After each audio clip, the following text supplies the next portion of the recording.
Bismillahirrahmanirrahim.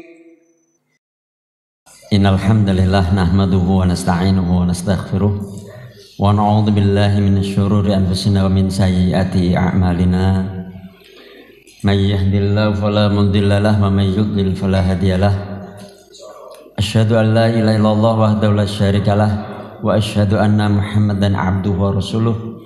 Allahumma sholli ala Muhammad wa ala alihi wa ashabihi wa man tabi'ahum bi ihsanin ila yaumil ba'd. Bapak-bapak, ibu-ibu, adik-adik yang dirahmati Allah Subhanahu wa taala. Sungguh ada satu ayat yang agung yang sekiranya ada sebagian ulama yang menyampaikan jika Al-Quran itu telah mencukupi, yaitu wal asr, demi masa. Ini sampai Allah bersumpah demi waktu. Innal insana lafi khusr, sesungguhnya setiap manusia itu benar-benar dalam kerugian. Tadi disampaikan ada belajar tahsin, baca Quran. Ini kalau salah baca lafi tidak dalam kerugian. Tapi kalau lafi benar-benar rugi. Berarti itu beda ya antara panjang pendek, artinya sudah jauh berbeda ya. Nah, semua itu bisa rugi semua. Kecuali bagaimana? Illal ladzina amanu wa amilus sholihat. Nah, di sini mau sampaikan tadi wa tawassaw bil haqq. Kecuali orang-orang yang beriman dan beramal soleh, kemudian yang saling menasihati dalam kebaikan, saling menasihati dalam kesabaran. Hidup ini isinya 4 itu kalau kita nggak mau rugi. Berarti kita meningkatkan iman kita. Di sini ada kajian-kajian, di kajian subuh ada kajian tentu dengan tema-tema, misalnya ada akidah untuk meningkatkan iman, untuk amal soleh, berarti ada fikih dan sebagainya, gitu ya. Ada Quran tadi itu. Nah, kalau saya parenting ya, self parenting begitu, atau nanti misalnya tazkiyatun nafas gitu. Kalau kita nggak melakukan 4 ini, berarti kita rugi. Disebut tidak rugi jika 4 ini ada pada kita. Sehingga hari-hari ini, hari-hari meningkatkan iman, hari-hari beramal soleh, hari-hari menasehati. Dan yang paling banyak terjadi saling menasehati itu di mana? Di rumah, bukan di masjid. Di masjid itu kan misalnya ini aja sepekan sekali misalnya ya. Di rumah itu suami menasihati istri, orang tua menasihati anak. Itu kalau sampai rumah-rumah kita itu kosong dari saling menasihati, satu kita rugi, yang kedua jangan-jangan rumah tangga kita itu ngapain, niatnya apa kalau sampai tidak ada saling menasihati. Wah, ini sudah rugi. Dan memang hasilnya akan, loh kok jadi anak saya begini ya, loh kok istri saya kok begini ya, loh kok suami saya begini ya, lah wong ora ono nasihat. Ya, adanya nuntut, nggak pernah nasihatin tapi maunya anaknya langsung soleh gitu. Ya ini yang ya kan jadi rugi betul tuh. Loh anak saya jadi begini, kok jadi durhaka. Selama ini nasihatin apa tidak? Nah, namun sebagian orang udah merasa nasihatin, namun kok nasihatnya kok nggak berdampak nih, nggak dahsyat nih, kok tidak ada bekasnya nih. Ini apa nih? Tadi Tamir laku pengurus Mas Supri menyampaikan tentu ono ilmu nih, ternyata ada ilmunya dan yang diabadikan oleh Allah Subhanahu wa taala, sehingga ini bisa kita jadikan petunjuk bagaimana kita menasihatin, karena Allah telah mengabadikan satu peristiwa hebat luar biasa. Ketika Rasulullah SAW menasihatin sahabatnya atau menasihatin anak dan sebagainya, itu Nabi. Ini bukan Nabi yang mau saya sampaikan hari ini. Kalau Nabi tentu menjadi sebuah contoh, tapi Allah pun sampai mengabadikan ini. Berarti ini orang biasa ini. Dulu kita pernah belajar juga tentang, kalau nggak salah, tentang keluarga Imran ya, keluarga biasa. Sekarang ini ada orang biasa, bukan Nabi, tapi sampai diabadikan. Bahkan juga kalau kemarin itu Ali Imran juga nama surat, satu-satunya nama keluarga yang masuk dalam Al-Quran yaitu keluarga Imran, ini juga masuk nama surat, yaitu siapa? Luqman. Ya, surat Luqman. Ini fenomenal. Makanya berarti apa nih? Dipelajari. Bagaimana Luqman bisa sedasat itu nasihatnya, dan ini sampai diabadikan. Artinya ini menjadi petunjuk untuk kita. Bagaimana kita menasihati keluarga kita, anak-anak kita. Ya. Saya akan bacakan ini. Kalau yang seringnya menjadi satu pelajaran atau kajian itu ayat yang ke-13. Tapi saya akan mulai justru dari ayat ke-12. Yang ke-13 biasanya gimana? Yang mungkin sering dihafal. Wa idz qala Luqmanu libnihi wa huwa ya'idhu ya bunayya la tusyrik billah. Ini yang sering kadang dikaji nih. Tapi kadang-kadang ada yang sudah mengaji, ada yang belum. Justru ayat 12-nya kenapa sih? Itu kan kalau ayat 13 itu konten hati, konten nasihatnya tuh. Ya. Nah, kita seringnya sudah memberikan konten nasihatnya. Nah, ojo ngene. Sebaiknya begini, itu konten, itu isi dari nasihat. Tapi kita lupa belajar sebelum nasihat itu, kok sampai nasihatnya bisa berhasil, apa sih? Loh, ayat 12-nya. Tapi kemungkinan sebagian sudah mengajarkan, sudah belajar tentang itu, sebagian belum. Nah, saya akan mulai ini. Mungkin pertemuan ini yang untuk ayat 12 saja belum rampung kadang. Mungkin belum rampung. Karena ini dibatasi nih jam berapa? Sampai suruhnya jam berapa ini? Jam 6 pas. Berarti 6 kurang 10 udah selesai kan? Ini kan setengah jam ini. Saya bacakan ayat 12-nya ya. Walaqad ataina Luqmanal hikmata anishkur lillah wa may yashkur fa innama yashkuru li nafsihi wa man kafara fa innallaha ghaniyyun hamid. Dan sungguh telah kami berikan hikmah kepada Luqman, yaitu bersyukurlah kepada Allah.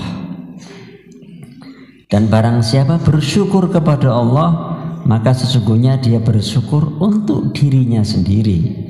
Dan barang siapa tidak bersyukur atau kufur itu, maka sesungguhnya Allah Maha Kaya, Maha Terpuji. Saya akan bahas hal ini saja dulu, yaitu apa? Hikmah. Yang kedua, syukur. Kalau cukup, kalau nggak cukup berarti kita bahas hikmah tok. Ya. Para ulama menjelaskan, Ibnu Katsir dan sebagainya itu menjelaskan, para ulama-ulama itu hikmah di sini apa?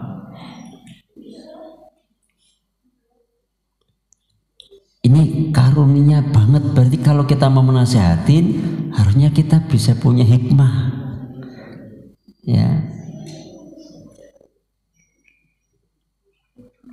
Kalau ini tidak dimiliki, kemungkinan nggak jadi nasihatnya. Nah, hikmah itu apa? Para ulama menjelaskan hikmah ini mencakup 3. Ya, salah satunya adalah materi bulan lalu. Ayo urung rampung jani. Tapi nanti terhubung lagi di sini sedikit. Hikmah itu yang pertama adalah ilmu. Yang tadi Mas Supri sudah menyampaikan kudu duwe ilmu. Kalau kita tidak punya ilmu, bisakah kita memberi? Orang yang tidak punya maka tidak bisa memberi, wong ora duwe kok. Ya. Maka orang merasa sudah nasihatin, tapi ternyata dia buka aib kalau nggak punya ilmu. Aku nasihatin kok enggak. Itu buka aib tuh. Modal ngadil harga diri orang itu. Kan gitu ya. Membongkar kehormatan gitu sebenarnya gitu. Kalau nggak punya ilmu, bagaimana menasehatin? Ya, itu ternyata misalnya 4 mata, misalnya gitu ya. Dan itu harus ada ilmunya tuh. Ya, waktu yang cukup. Banyak kayak kemarin kita berkomunikasi itu kan ada waktu yang cukup, intonasinya dan sebagainya itu. Ya. Kalau orang tidak berilmu, dia merasa sudah menasihatin, tapi padahal sesungguhnya menelanjangi. Kalau orang tidak berilmu, dia merasa bahwa saya telah menyayangi, padahal sedang menuruti syahwat atau nafsu keinginan anak tersebut. Aku kan kayak apa kurangnya bapak karo kamu pingin ini tak turuti, kamu pingin tak turuti, tapi justru bukan itu ya. Itu kita akan menuruti hawa nafsu anak tersebut. Akhirnya loh, kok anakku gede kok malah jadi begini, durhaka, wani, nek ora dituruti langsung ngamuk, ngancam-ngancam dan sebagainya. Lah polanya keliru di awal. Kita merasa menyayangi nih, kalau nggak punya ilmu begitu, ternyata menuruti hawa nafsu. Terus yang parah ini, kita merasa bahwa kita udah nasihatin, tapi ternyata kita hanya mengeluarkan sumbatan emosional kita. Bocah kok diomongin orang ngerti, dadi opo kowe, misalnya gitu kan. Ternyata kita malah marah-marah, nyepatani, ngutuk dan sebagainya. Akhirnya nggak ada kedekatan, nggak pernah berhasil itu.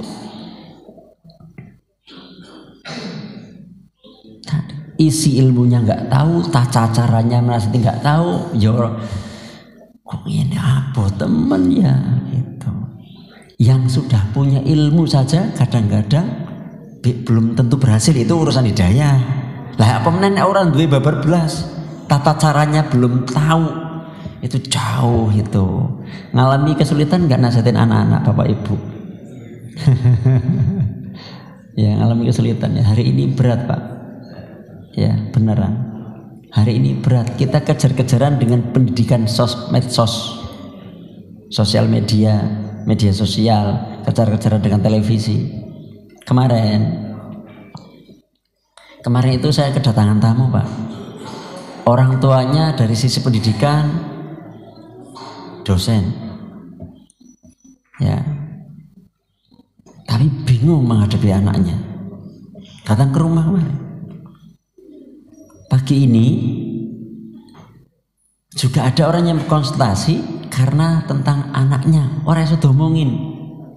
Kalau kemarin yang datang bapak ibunya, nah sekarang membawa anaknya. Kowe mentok nek wis dadi aku ora iso ngomongin gitu. Ya. Hari ini berat betul karena kita mungkin nikah terus dua anak udah otomatis aja, tapi kalau nggak diilmui pak, ternyata ngomongin bocah, ngomongin bojo kangelan temen. Ya. Kemarin sore ya tadi itu yang pagi, yang sore sampai maghrib sampai menjelang isya itu suami orang tahu ngomongin bojo nih, tapi jadi melenceng betul.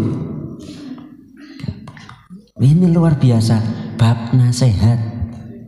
Kayaknya wis lah mosok sih ngomongi, kita ngomong iya tapi mungkin nggak jadi ternyata. Kok nggak sedasat hasilnya sebagaimana orang-orang dulu gitu. Nah ini jadi paham nggih, diilmui ilmu tentang isi yang mau kita lakukan. Ilmu bagaimana kita ya jadi ikhlas betul ya, yang mau disampaikan sesuatu yang benar-benar manfaat, bukan sedang kita lagi mengeluarkan emosi kita kita sedang tidak membongkar aib, berarti bagaimana cara menasihatinya? 4 mata, tidak diumum, misalnya gitu. Terus nanti caranya juga, nanti ayat ke-13 juga salah satunya gitu. Ini yang saya mau bahas sebentar. Yang kedua, pemahaman. Ilmu kadang-kadang aku sudah tahu, tapi jenis orang paham. Saya dulu pernah punya dosen, aku ki pinter, tapi aku nek ngajar mungkin urung iso banget gitu. Karena memang kadang-kadang menyampaikan, tapi kalau menyampaikannya itu nggak paham, kia orang mudengi gitu ya. Pernah ngalami nggih? Anak misalnya belajar jadi guru menyampaikan, tapi kok orang mudeng-mudeng. Nah, kalau guru sing paham itu bagaimana nggawe mudeng?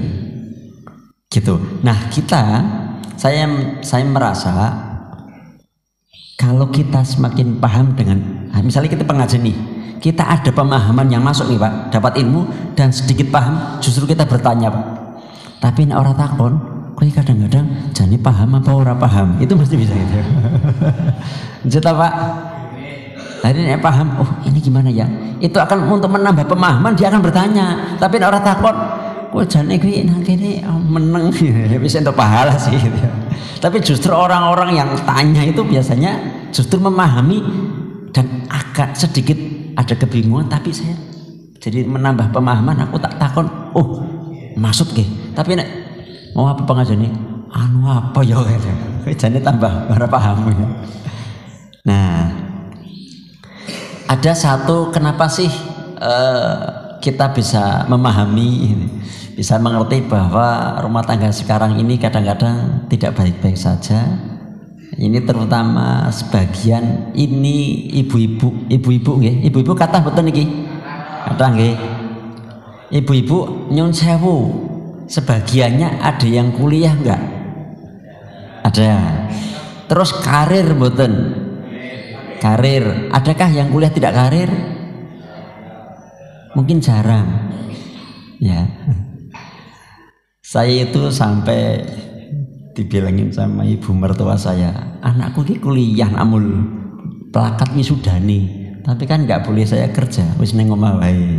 Karena begini sebagian, ngapain kamu kuliah tinggi-tinggi kalau hanya di rumah? Kalimat ini pernah dengar nggak? Sering. Setuju atau mboten? Mboten? Mboten saya tahu. Ngapain kamu tinggi-tinggi kuliah gitu ya? Sekolah tinggi-tinggi kalau hanya di artinya kalimat ini tidak paham. Tidak pahamnya di mana? Berarti belum paham. Ini harus menjawab nih. Kalau nggak bisa jawab, berarti belum paham ini. Orang ini jadi sekaligus bisa memahami gitu. Pemahamannya begini, bahwa orang sekarang ini aktivitas hebatnya itu juga di pekerjaan. Rumah itu sisa. Rumah itu ya nek ono waktu lah. Jadi ngapain tinggi-tinggi? Berarti lebih utama mana? Lebih utama kerja daripada ngurus anak. Ya. Padahal kuliah tinggi-tinggi nggak apa-apa. Untuk ngurus anak, nyun sewu fenomenal di Indonesia, yaitu Habibie dan Ainun. Istrinya Habibie itu seorang dengar anak karirnya enggak? Enggak. Dia jadi ibu, mendukung misi suaminya, didik anak-anaknya dan sebagainya. Maka cinta Habibie tak bertepi.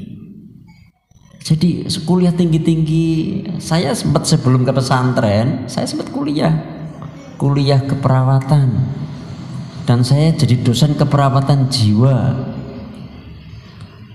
Ya, saya menerapi sebagian, kemarin saya terapinya terapi psikologi. Kemarin saya ke rumah sakit internasional, ada orang sakit, kemudian saya terapi secara psikologinya, walaupun sakitnya sakit fisik, tapi akibat dari psikologinya gitu.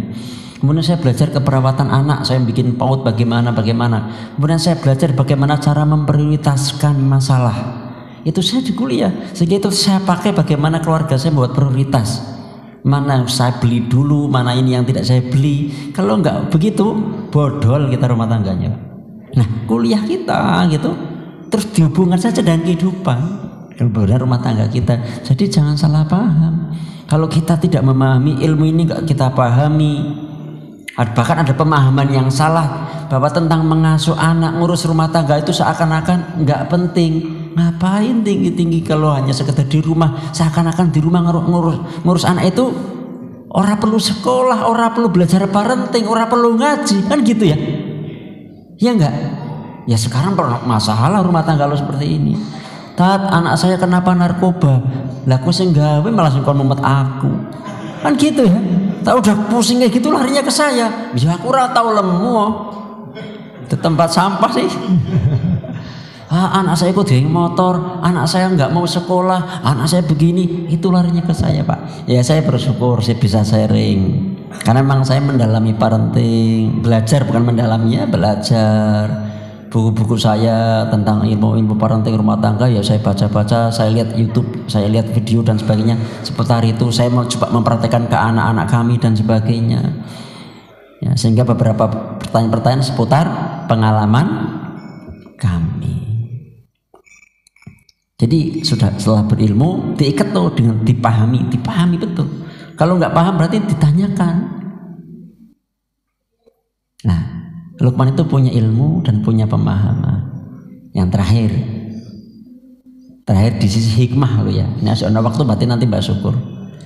Di sisi hikmah itu apa? Kemampuan bertutur, kemampuan berkomunikasi. Yang kemarin bab komunikasi rumah tangga. Ya, kemampuan memilih kata-kata, bagaimana intonasi, dari mana nak? Dari sini. Dari mana? Beda nggak? Beda.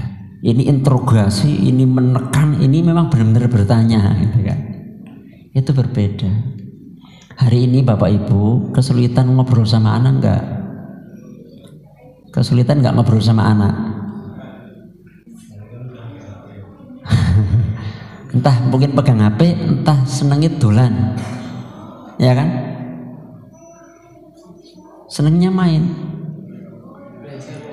Oh belajar, masya Allah. Ini yang pembelaan diri, kerja kelompok ya.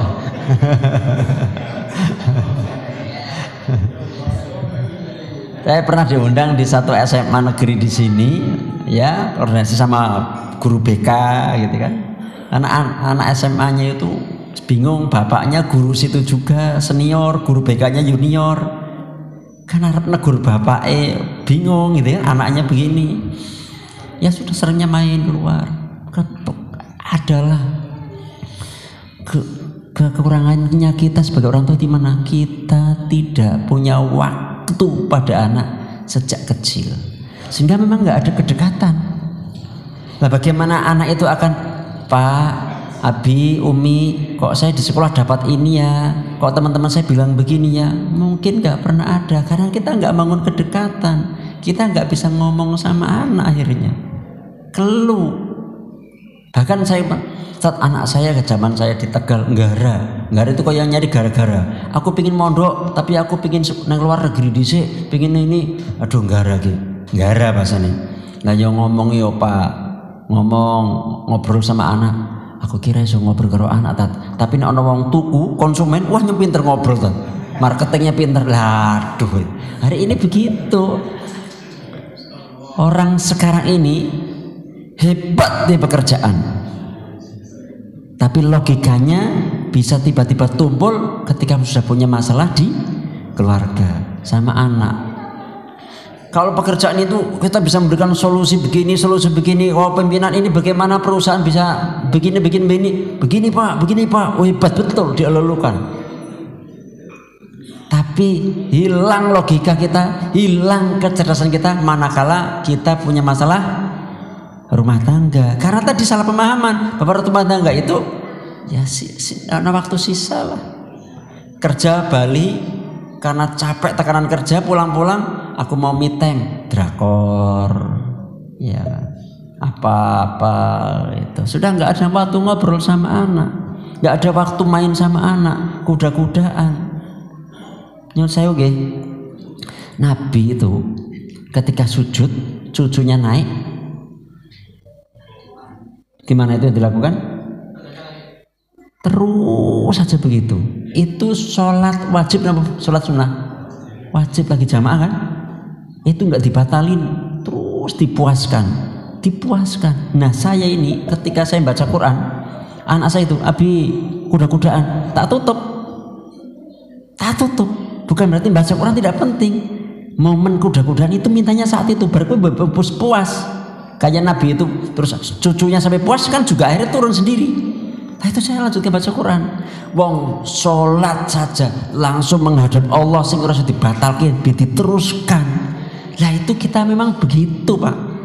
Sehingga akhirnya nanti anak kita itu ngomong sama kita, ngobrol sama kita begini-begini, sehingga kita masih punya kesempatan ngomong, ngobrol nasihatin anak itu punya.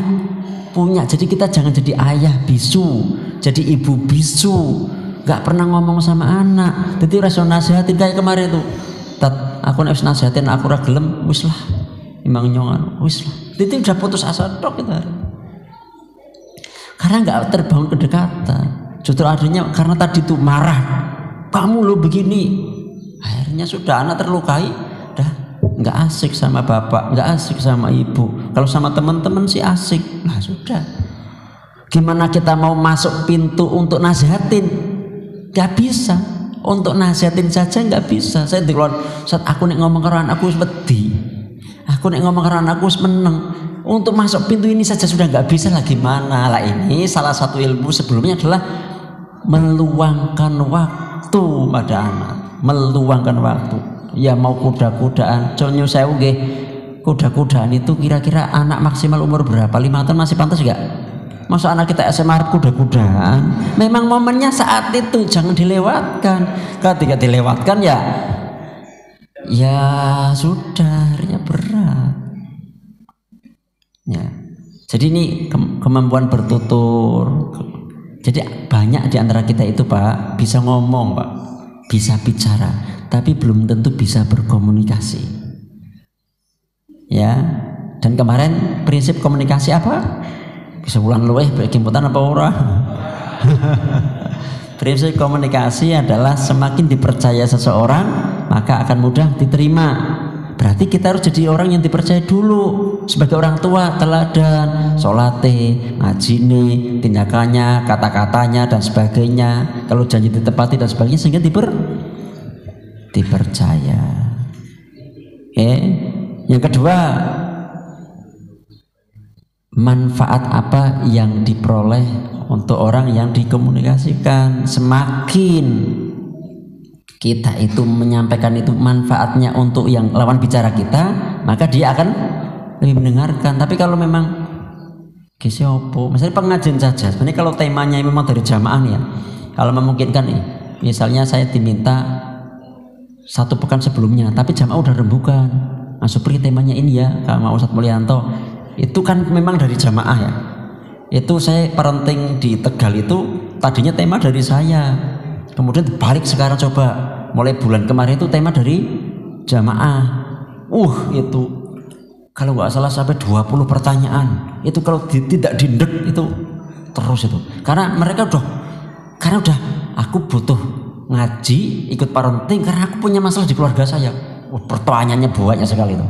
Karena memang sumbernya aku butuh nih. Lah kalau saya tema dari saya, jenengan butuh apa orang gitu kan ya? Kan kalau memang butuh ini, ilmu ini, semakin manfaat yang mau didapatkan itu antusiasnya ada. Orang mau sekedar kan nangkene untuk kopi misalnya gitu kan ya. Akhirnya nyong besok enggak hanya itu gitu. Tapi memang dapat pahala banyak lah, nunggu suruk, dapat ilmu, tapi juga ilmu yang bermanfaat yang bisa dipahami dan diamalkan nanti di rumah. Jadi ini kemampuan bertutur ya, kemampuan berkomunikasi. Ini salah satu ilmunya adalah ilmu komunikasi kemarin ya. Ilmu komunikasi kemarin dengan cara prinsipnya adalah semakin kita dipercaya, berarti kita harus jadi orang tua yang dipercaya.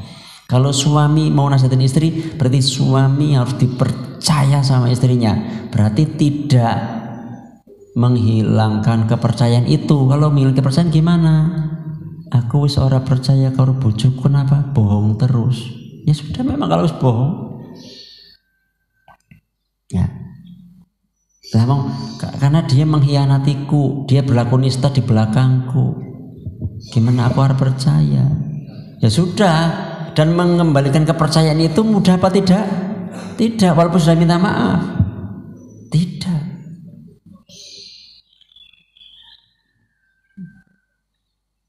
Ada seseorang yang curhat,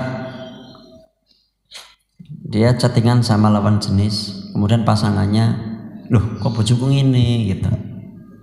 Sudah, akhirnya tidak percaya. Kemudian membangun percayaan dengan effortnya ini, melakukan begini sampai akhirnya pasangannya, oh ini sudah memperbaiki. Ternyata melakukan hal yang kedua, des, minta cerai.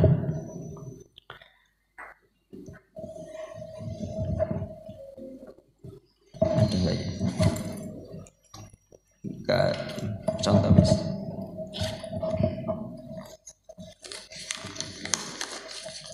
Contoh ya. Contoh ini kertas, tadinya mulus. Kalau kemudian saya remes begini, kalau di apa namanya? Ini masih bisa mulus nggak? Nggak bisa, sama lah. Percayaan itu begitu. Kalau kita sudah melakukan hal yang tidak dipercaya, itu membalikkan itu ya mungkin perlu disetrika, perlu di ini, dan itu pun sulit lah. Jadi kita menjaga kepercayaan ini dengan cara bagaimana? Beramal soleh, dekat sama Allah, diminimalisasi berbuat maksiat. Kalau misalnya nggak sempat sholat duha, itu ya rugi. Tapi daripada kita maksiat, pokoknya kita misalnya sunnah-sunnah belum terjalankan, tapi yang dimasukkan dalam kita, nek bisa ojo maksiat, ojo selingkuh, ojo bohong, begitu ya, itu mending. Tapi kalau misalnya kok kita sholatnya duha iya ini, tapi bohong, tapi selingkuh, wush, berat. Karena maksiat itu tidak sebanding dengan sunnah. Dosa itu kan sebandingnya dengan wajib ya. Haram itu kan lawannya wajib ya. Kalau sunnah kan makruh. Jadi ini kalau ini dosa, walaupun kita beramal soleh sunnah itu kadang ngejarnya lebih banyak gitu, berat gitu. Jadi dijaga ini. Ini masih ada waktu nggak? Apa mau ada pertanyaan? Apa mau lanjut yang kedua ini bab syukur? Ini bab lagi satu ayat tok ini. Ayat-ayatnya belum selesai. Mau bab syukur atau mau dilanjut syukur? Apa mau ada pertanyaan? Waktunya sampai jam berapa?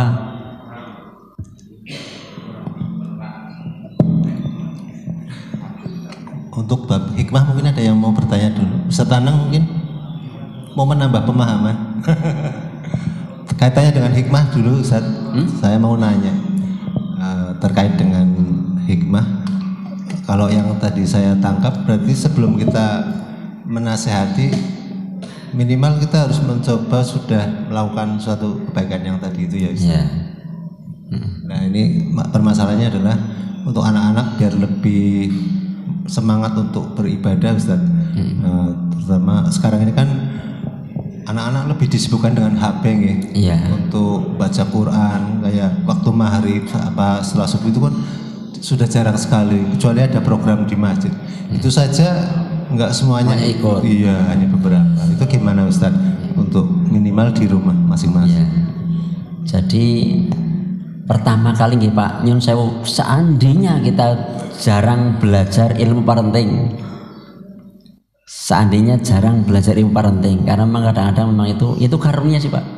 Belajar ilmu parenting itu kan karunia Pak. Kita kan pelatihan apa yang kaitannya golek cuan itu sering ya Pak. Tapi kalau untuk parenting apa sih gitu. Misalnya kalau ini belajar ilmu parenting ini anugerah Pak, ini rezeki. Seandainya nih, memang jarang, karena memang kajian parenting kan jarang Pak. Seandainya enggak pernah, dua hal yang harus ada Pak. Satu, doa pada Allah. Ya Allah, Rabbi habli minas sholihin, sebut nama anaknya supaya ini jadi sehat, bisa begini, jadi soleh dan sebagainya. Doa. Kadang-kadang orang yang secara ilmu kurang tapi doanya tulus, itu menggetarkan Allah dan itu bisa jadi baik. Yang kedua, teladan. Orang kakek ngomong sholat berjamaah, ning omah baca Quran, sholat sunnah, itu nanti akan dilihat sama anak. Karena anak itu lebih banyak yang dilihat daripada nak sholat nak, bapak biara sholat. Kalau misalnya bapaknya sholat terus ngomong itu jadi ada ruhnya, ada energinya. Itu dua hal itu. Tapi mau saya tambah 3 di luar 2 ini. Sebelumnya apa? Main baik-baik saja Pak, cari rezeki yang halal Pak, karena yang dimakan itu berpengaruh sekali. Kita dapati orang tua kita yang mungkin dulu nggak berpendidikan, nggak punya ilmu parenting, ya Pak, secara mungkin SD gitu kan, petani gitu kan, anak-anaknya biasanya ya orang sudah jadi guru, orang sudah jadi begini, berkah gitu.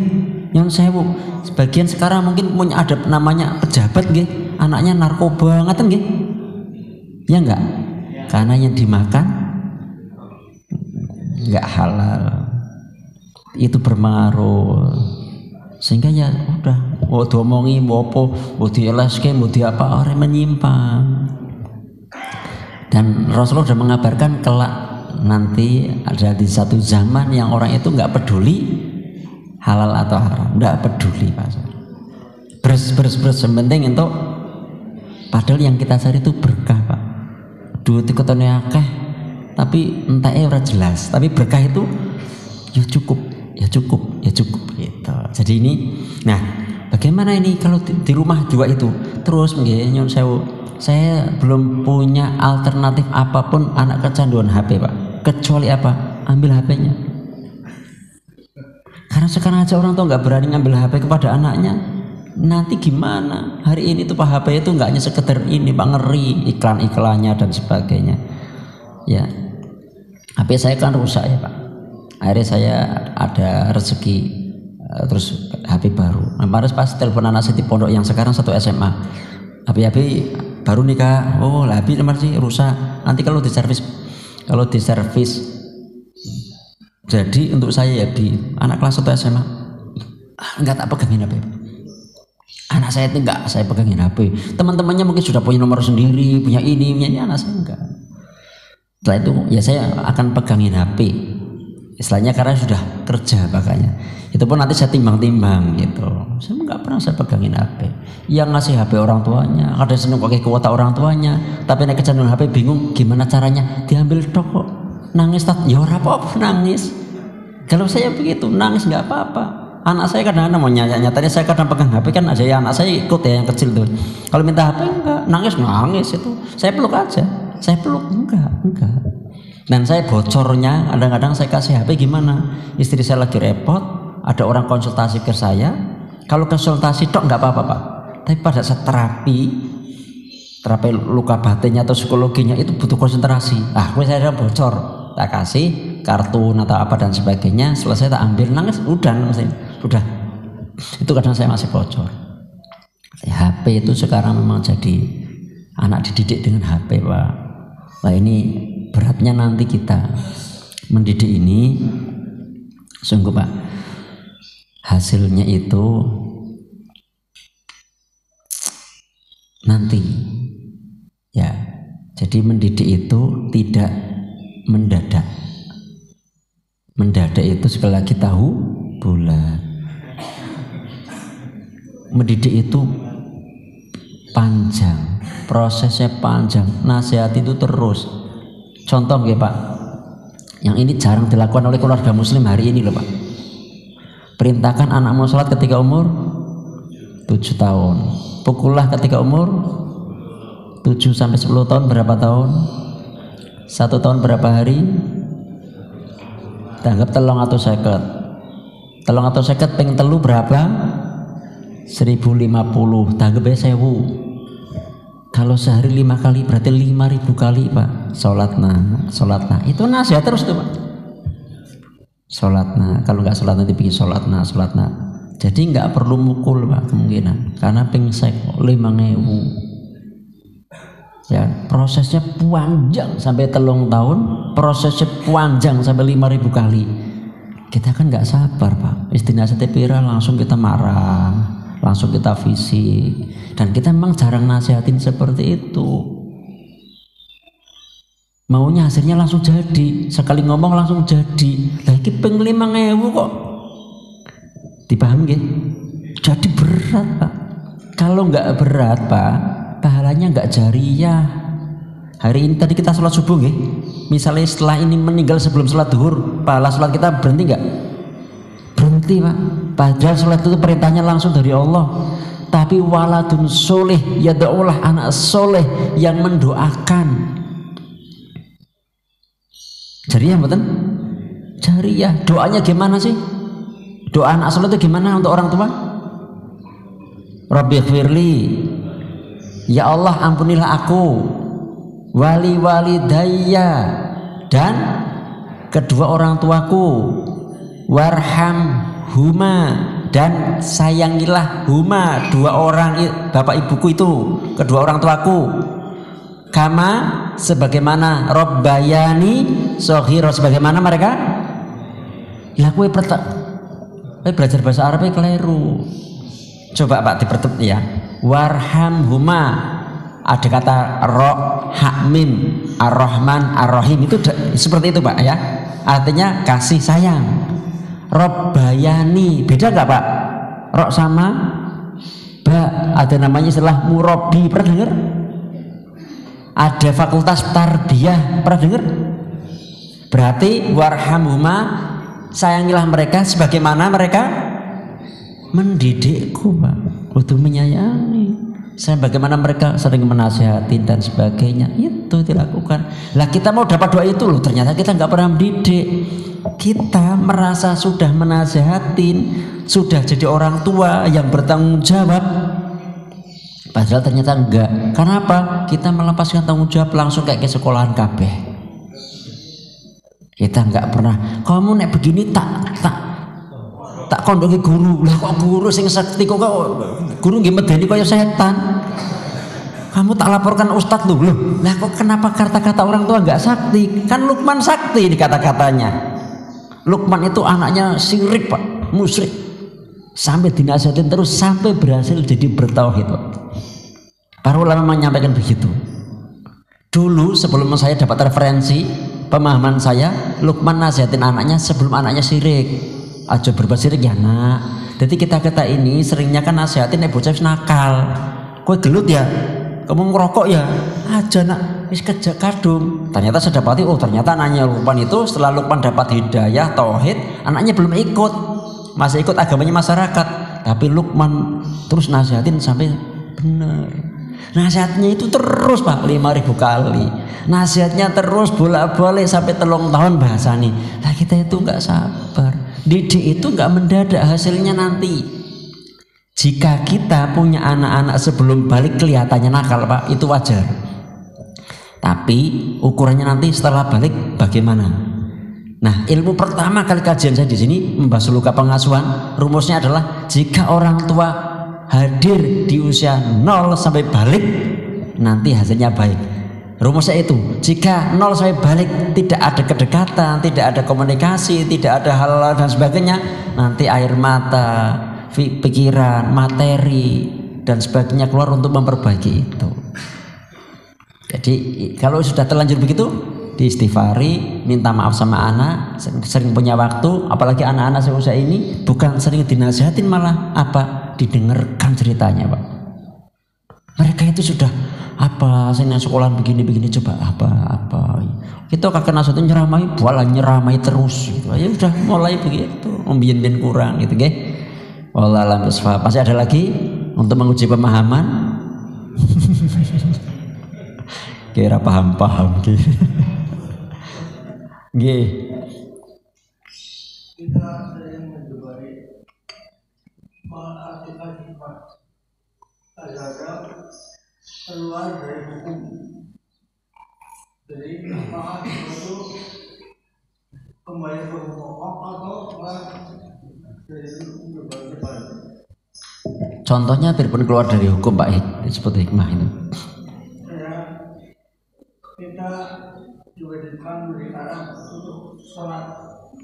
Ya kamu nggak usah keluar. Nggak usah? Kerja surat awal waktu. Nggih. Karena ada hal lain atau kesenangan terat kita turuti dan dapat nanti. Tadi oleh bagaimana apakah hikmah itu kalau bijaksana itu boleh keluar dari hukum? Oh, ngaten nggih. Dipahami contohnya seperti itu nggih. Secara umum kita tidak boleh keluar dari hukum pokok. Tapi kalau misalnya tadi contohnya masih seperti ini masih nggak keluar juga kalau ditunda sedikit. Kan masih di waktunya, ya kan? Kalau di luar waktu berarti keluar. Tapi kalau masih di waktunya, ada sedikit negosiasi gitu kan, mandi dulu, bisa kan jadi kayak gitu ya, masih apa dulu gitu, masih di pas. Tapi kalau sampai melanggar atau keluar betul dari hukum, ini nggak hikmah, itu menceng gitu, berarti nggak paham ilmu, nggak pemahaman dan sebagainya. Jadi kalau memang masih karena Allah ngasih waktu seperti itu, karena mungkin memang ada udur-udur, ya. Kalau misalnya kok pokoknya waktu subuh itu dari jam 5 sampai 10 karena memang waktunya cuma 10 menit tok, baru gue serah waktu. Wah, jadi memang ternyata ada udur. Kenapa sih waktu zuhur sampai asar begini? Karena ada memang itu Allah sudah melihat ya. Nah, keutamaannya ini gini. Di awal waktu itu punya keutamaan. Ayo, contoh nih, sholat berjamaah itu pahalanya banyak. Nah, keutamaannya ikut takbiratul ula bersama imam. Itu keutamaan lagi, keutamaannya soft depan, keutamaannya sebelah kanannya imam lagi yang depan. Itu keutamaan. Tapi kalau tetap berjamaah tidak keluar hukum pokok. Tapi kalau ditambah keutamaannya sampai begitu, tambah ngejar nih. Jadi kita optimal ngejar.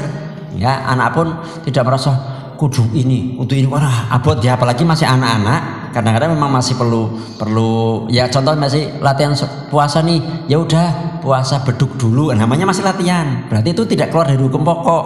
Wong urung balik belum wajib, tapi perlu latihan. Oh ini belum wajib nih, anak saya belum wajib nutup aurat karena belum balik. Jadi ketika nyelonong nggak apa-apa kak, udah malu bi, masya Allah alhamdulillah udah malu, tapi nggak apa-apa. Begitu balik, hari ini kamu udah mulai dicatat, kamu harus menutup aurat betul-betul gitu. Tapi sebelumnya kan sudah ngobrol tuh, sering ngobrol sini ini dan sebagainya. Istri saya ngobrolin, nanti kelak kalau kamu nanti haid itu begini ya, nanti kamu mandi wajib. Itu udah istri saya udah sounding, sehingga begitu Mi aku udah keluar darah, kalau nggak disonding ngobrol-ngobrol begini pak, itu teriak pak. Anak itu kaget, loh kok aku keluar darah. Betulan anak laki-laki yang ngajarin mas-mas ini sebelumnya, nanti kamu akan mimpi basah, itu begini-begini. Yang ngajarin siapa? Bapaknya. Sebelum balik berarti ngobrol-ngobrolnya. Kalau enggak, aku mau ngimpi, aku kudu gimana, mandi wajib dan sebagainya. Kemarin saya tanya, Pak Nay balik belum?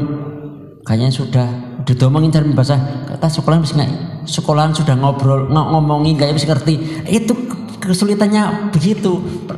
Sekolah kita dulu gitu. Jadi ngatain kayak Pak.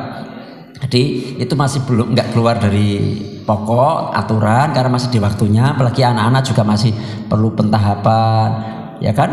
Kadang-kadang memang belum sholat ya tadi main. Ya udah sekarang sholat dulu ya. Masih ada waktunya nih. Jangan kamu harus awal waktu. Wah itu kan itu malah nanti mendapat ketakutan ya. Wallahu a'lam bishawab. Masih ada? Oke.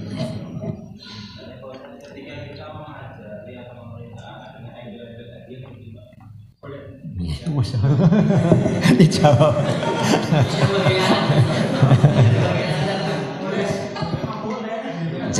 Dari sisi boleh Pak. Dari sisi boleh karena sebenarnya itu pun cara Allah ya. Kamu sholat qobliyah subuh karena embel-embelnya lebih baik dari dunia seisinya. Itu kan embel-embel ya.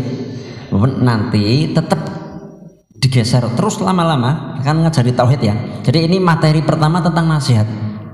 Ke depan kalau Allah takdirkan kita masih ada kesempatan lagi, bagaimana sih nasihat Rasulullah kepada anak sampai terhujam akidahnya dan sebagainya. Itu ada nasihat Rasulullah yang hebat banget tuh. Nanti semua ini kita kerjakan karena apa? Karena kita mencintai Allah gitu. Nah, tetap ke sana walaupun pertamanya kalau kamu puasa full begitu nanti tak hadiah ini ya apa karena manusia memang perlu apa sih stimulus begitu ya. Nah, nampun terus nih. Nah, dulu saya pernah mendapatkan satu hebat, Pak. Dulu ulama dulu ngasih hadiah. Kalau kamu bisa seperti ini, nanti tak kasih satu hadis. Loh, ternyata hadiah itu bonusnya apa? Satu hadis. Itu embel-embel orang-orang dulu begitu, bukan materi ya. Jadi ini pun harus perlu disampaikan juga bahwa kadang-kadang akhirnya kan kita materialistis. Mindset kita otomatis pemahaman kita ketemu teman SMA lama, wih kamu jadi orang ya, lebihnya jadi apa gitu kan? Kamu sukses ya, nek apa sukses itu? Nggak mobil, nggak apa dan sebagainya. Jarang. Biar kan kamu mabuk ya, saya kok jenggotan. Nah sukses kamu, jarang Pak. Nah, kita itu pemahaman kita udah materialistis. Karena tadi itu biasanya embel-embelnya selalu bentuknya materi. Nah biasakan kalau anak-anak melakukan sesuatu nih, anak saya kalau ada tamu yang 3 tahun Bu, nanti saya yang nganter minum ya ke depan. Anaknya yang 3 tahun itu langsung tak kasih jazakillah khairan kasiron. Saya dimasakin istri, jazakillah khairan kasiron ya Mi, dimasakin hari ini. Itu juga itu yang jarang-jarang. Harusnya kalimat seperti ini sering diberikan kepada istri, suami, anak-anak kita. Barakallahu fikum. Wah ini doa-doa seperti ini. Jadi selain hadiah, masya Allah barakallahu fik, sudah pintar sholat, masya Allah barakallahu fik, sudah pintar puasa, matrul barakallahu fik, sudah begini, ada hadiahnya. Kalau dikatakan boleh, namun nanti lama-lama sampai bukan karena ini nih. Karena kalau enggak, aku mau sedekah karena biar nanti dapat apa gitu kayak ustadz tertentu itu kan ya itu akhirnya kan embel-embelnya melakukan sesuatu untuk dunia Pak. Aku mau salat duha minta rezekinya lancar ya lakukan saja, itu bonus tok kok berarti gitu loh. Jadi gitu ya. Jadi ini yang dunia itu berarti semuanya bonus itu efek samping Pak, bukan utama. Ya saya pernah belajar pernah dengar obat namanya CTM. Obat apa itu Pak? Bukan obat alergi Pak. Efek sampingnya tidur, akhirnya obat tidur. Nah itu sebenarnya bonusnya saja gitu. Nah itu salahnya orang begitu. Jadi kalau kita itu sholat ya untuk nyari ridho Allah, nanti bonusnya dimudahkan apa? Semakin kita bertakwa, memang Allah nyampaikan wa may yattaqillaha yaj'al lahu makhraja wa yarzuqhu min haitsu la yahtasib. Barang siapa bertakwa kepada Allah, maka Allah berikan jalan keluar dan Allah akan berikan rizki. Itu bonus Pak. Takwa itu innalil muttaqina mafaza. Sesungguhnya orang bertakwa itu dapat kemenangan masuk surga. Ujungnya ke sana nih. Bonusnya rezekinya tak mudah ini bonus. Ojo ngejar efek samping Pak, tujuan utamanya. Itu Mas Allah pertanyaan bagus. Jadi penjelasannya mudah-mudahan jadi melebar untuk penjelasan. Kalau dikatakan boleh sambil nanti tetap dimasukkan nilai-nilai ketauhidan. Wallahu alam bisawab. Cukup? Beneran ini?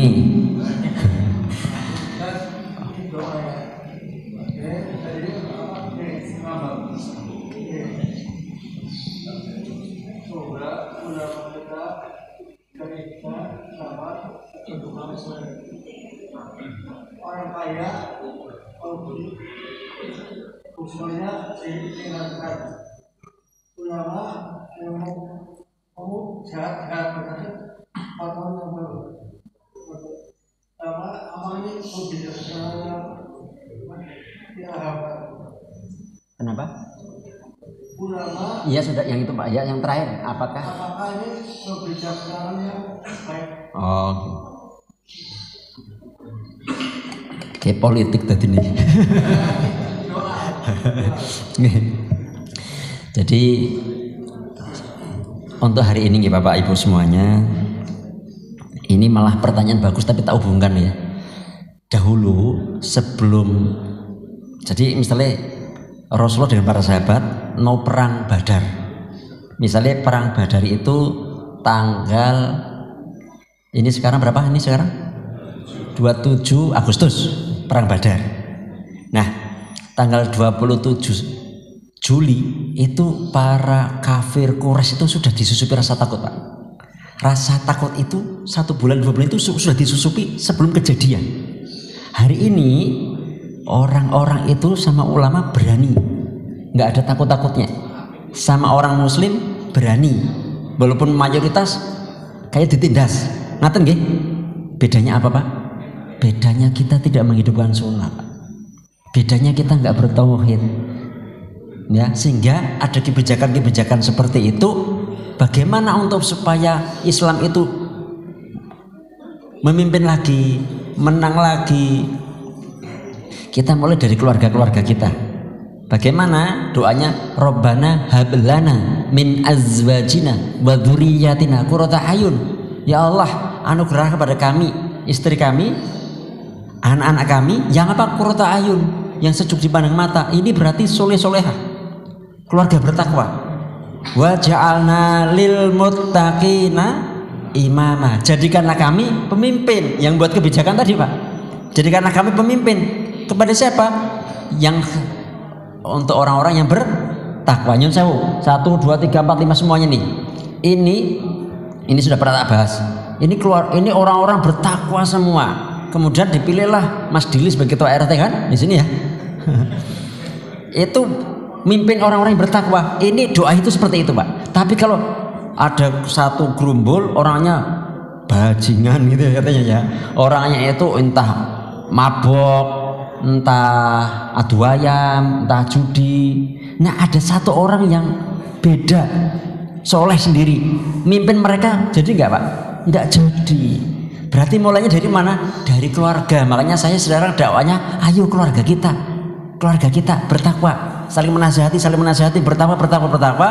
Nanti Allah akan munculkan pemimpin yang kebijakannya tidak mengkriminalisasi ulama. Itu nggak bisa spontan tiba-tiba berubah, nggak ganti pemimpin masalah. Aduh, pemimpin ini nanti ada 3 kontestan yang paling soleh. Itu sih kita minimal untuk ikhtiar, Pak.